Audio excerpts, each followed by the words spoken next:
What's good, my YouTube fam? I'm Retro Gamer Yasuke, and today I'm going to show you how to set up your Project64 emulator. For those of you who don't know, the Project64 emulator is the Nintendo 64 emulator. So let's get started.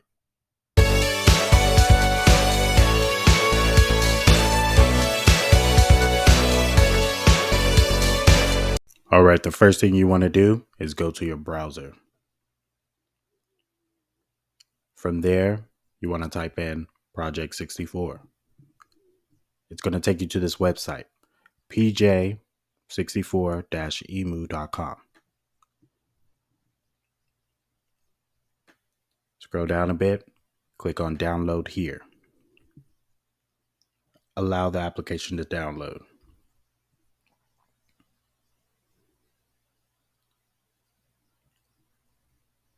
All right, from here, exit out.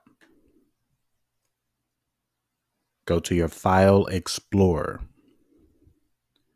Go over to Downloads. Double click the Start Setup. All right, click Yes. All right, you're going to click Next. If you want to keep your Project64 emulator on your PC, then choose a place that you want to keep it. I prefer to keep all my things in the program files right next to each other. Click Next.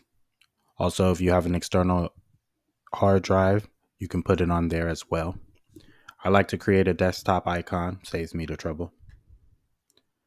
All right, now it's extracting the files, so 7-zip is not needed for this one. All right, click Finish. Make sure Launch Project64 is on.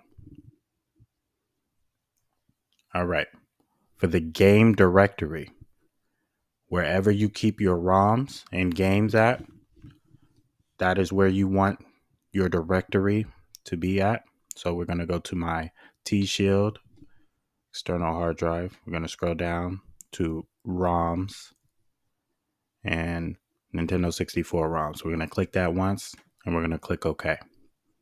Now for video plugin, and if you get this part wrong, don't think you can't uninstall this program and redo it again so you can have the right one. If you feel that you have a modern PC, then click for modern PC. If you feel that you have an older PC, then click that one. It really doesn't matter. I feel that I have a modern one, so I'm going to go with modern PC. If it does not work, we'll redo this and we'll go for older PC. It does not look any different. It's just a video plug-in. So click OK. As you can see, my list has now populated. Some games work. Some games are compatible here. Some games are not. As you can see, Gauntlet Legends, there may be some mixed issues. With Mario Tennis, there's an issue with the plugin. With Cyber Tiger, there's an issue with the core. Other things are unknown, such as International Superstar Soccer 2000. It's unknown. It doesn't know if it's compatible or not. Nobody's ever tried. So don't worry about those. Some of them may work. Some of them won't work. Some of these are ROM hacks. As you can see, I have the GoldenEye compilation pack. That's a ROM hack. The F0ZX override, that's also a ROM hack. So it's unknown to this emulator. And if you would like to add more things, I come over to this bar right here, or up here to the options. And we're going to do some configurations. First things first, we're going to look at this general settings. All right. We have the ROM browser here. As you can see, a ROM browser is just this right here, this screen behind this screen. I only have two of these here. The status of whether or not it's compatible or not, and the name of the game. But I would like some more things here, like the developer. Add that.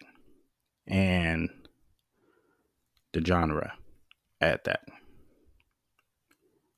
And let's see what else we can do. ROM size, not so much. Everything else here is irrelevant to me. As far as these two, developer, we're going to put this gender up and keep the developer at the end. Let's go, no, wait, up. And probably the release year. Sometimes I do that, the release date, and I add that. And I keep that right by the name. Apply. As you can see, some of this is now populated, but now I have this big old gap in between some of these ROMs here. So I don't like that. So I'm going to take that away. How do I do that? You just go to release date and then you just go to remove and then click apply. Boom. All right. Now that we got the little thing out the way, press OK. We can go on to the big issue. Graphic settings. Now, this is what I like to do. You guys can do it any way you like. There are some things here that I will not mess with, and there are some things that I will mess with. It depends on everyone's personal computer. Some things work, some things won't work. Some things will make it look worse, some things will make it look better. As far as full screen resolution is concerned, I stick to what my laptop can do. This is the resolution of my laptop. That's as large as it can get. So I do that. As far as the refresh rate, I leave it at 60. No, they did not have 60 hertz back in the day. It was like 30. As far as the windowed resolution, that's the screen that will pop up as soon as you start a ROM or a game. I kind of move that up. I don't let this back number pass what my laptop or personal computer is capable of. So this is as large as I will go. As far as the aspect ratio, you can keep it the way Nintendo intended, or you can stretch it out with 16:9. Sometimes, if you stretch it out, some games will look stretched in some areas. If you can deal with that, then keep it at 16:9. I'm going to show you something later. As far as this VSync, I usually keep it off. It lets you know what's recommended and what's not. So if it recommends you to leave it off, leave it off. Don't turn it on. If it recommends you to turn it on, it's probably going to do it itself. All right, let's go to this next page. All of this I leave alone. If I want the isotropic filtering up, I may turn it to high. This makes it look better. But if you don't want it to look better and you want it to look more of the Nintendo 64 style, just keep it like that. I don't touch nothing here. Let's go to emulation. Here, I never touch anything. Unless I feel that my laptop or personal computer does not like the way the game is being displayed, I may come down here and make it look as original to the Nintendo 64 resolution as possible. And then from here, I go from 2 times on up. But I usually do same as output resolution. That's whatever your laptop can do. Everything else, I leave alone. Frame buffer. I don't touch anything here. Leave it alone. Texture enhancements. Now, if you want to make your game look a little bit better, with the smooth filtering, we all remember the Nintendo 64. It was a little choppy in areas. Sometimes the overscan allowed it to look a little bit smoother. But seeing that this laptop is not a CRT resolution, those lines that came with a CRTV are not going to smooth out the line. So sometimes you might want to have a smooth filter. And then if you want to really enhance the way it looks, I will come down here. I usually stick to the BRZ and ×3 or the HQ ×4. It depends on your preference and what your personal computer can handle. So don't let me tell you what's good for you. Tell yourself. As far as here, I don't touch anything. Save and close. All right. One more thing is the input settings. I'm going to show you how to set this up one by one. Now, I go over here to setup, and as a digital pad, which is the D-pad, I just click up on my D-pad, down, left, right.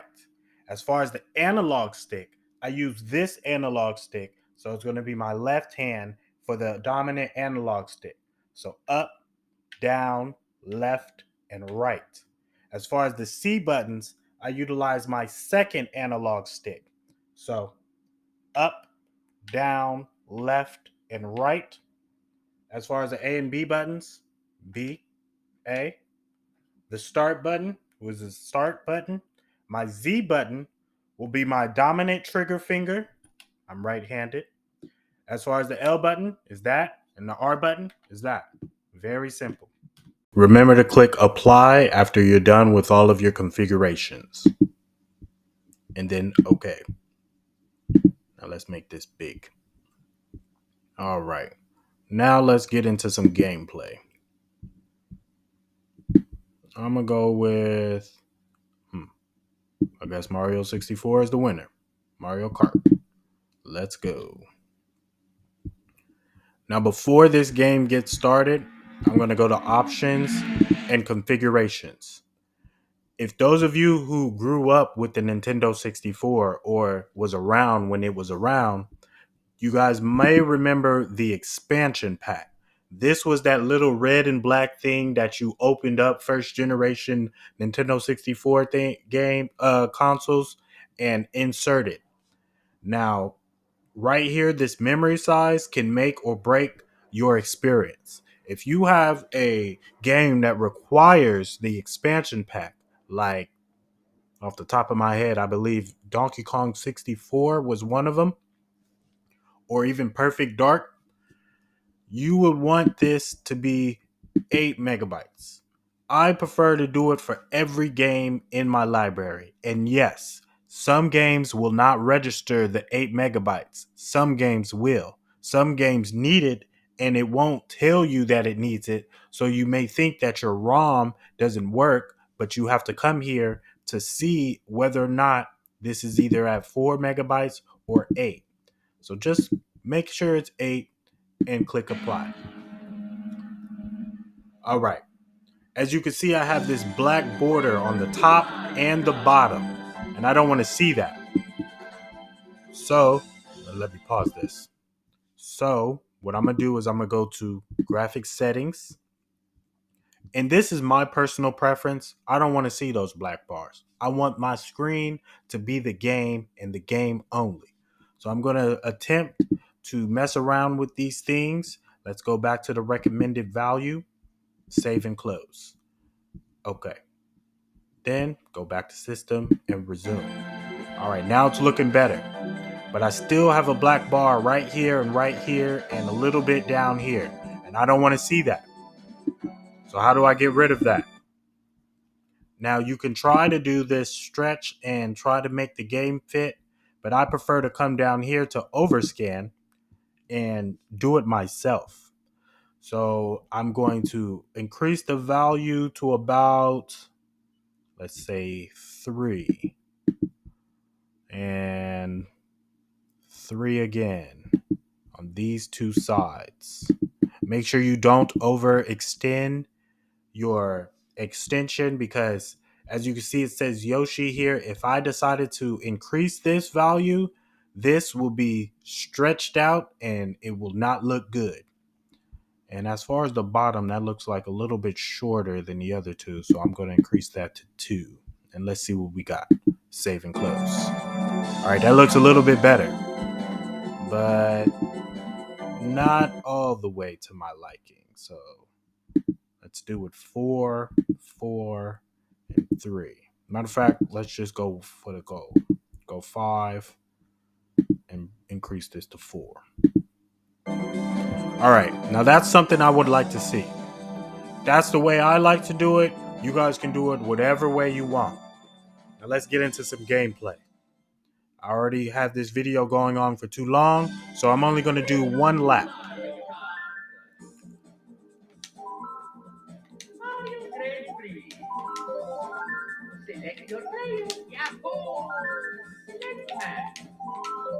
We're going with Wario Stadium.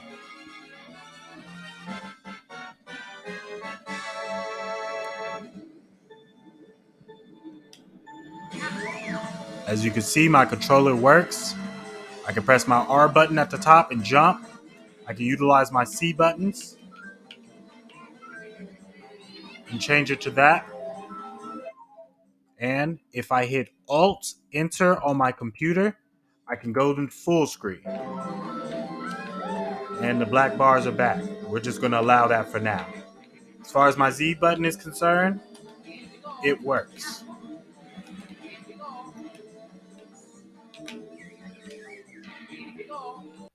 I cut my gameplay a little bit short for the same reason.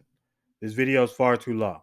But if you would like to see my gameplay of this game through this emulator, it's one of my first videos on my channel. I'll leave links in the description below. And yes, I was making music then too. So I hope you guys enjoy that. Now, the last thing I would like to show you is how to support the creators of this emulator. To support the creators of this emulator, you want to open up the program, go to Help, go to Support Project64, and then click Support Project64 right here. It's going to take you to a website, and you're going to follow the instructions from there. I believe it's a good idea for everybody to support the creators of this emulator, but it is not required. For right here, it says it is a free and open source emulator. So it's up to you. So if you guys have any questions, comments, or concerns, please let me know in the comment section below. As far as Project64, I will leave a link in the description below. Now, I want to give a shout out to the 9 people who decided to vote on the community poll who saw my last video. Thank you. As you can see, Project64 won. Now, the next poll will be put up momentarily. So please vote. And the winner will be my next video. I want to thank you guys for your time and support. I appreciate all who watch my videos. Peace be with you. Remember to stay positive, manifest your reality, embrace your dreams. I'm Retro Gamer Yasuke, and you'll definitely catch me in the next one. Peace.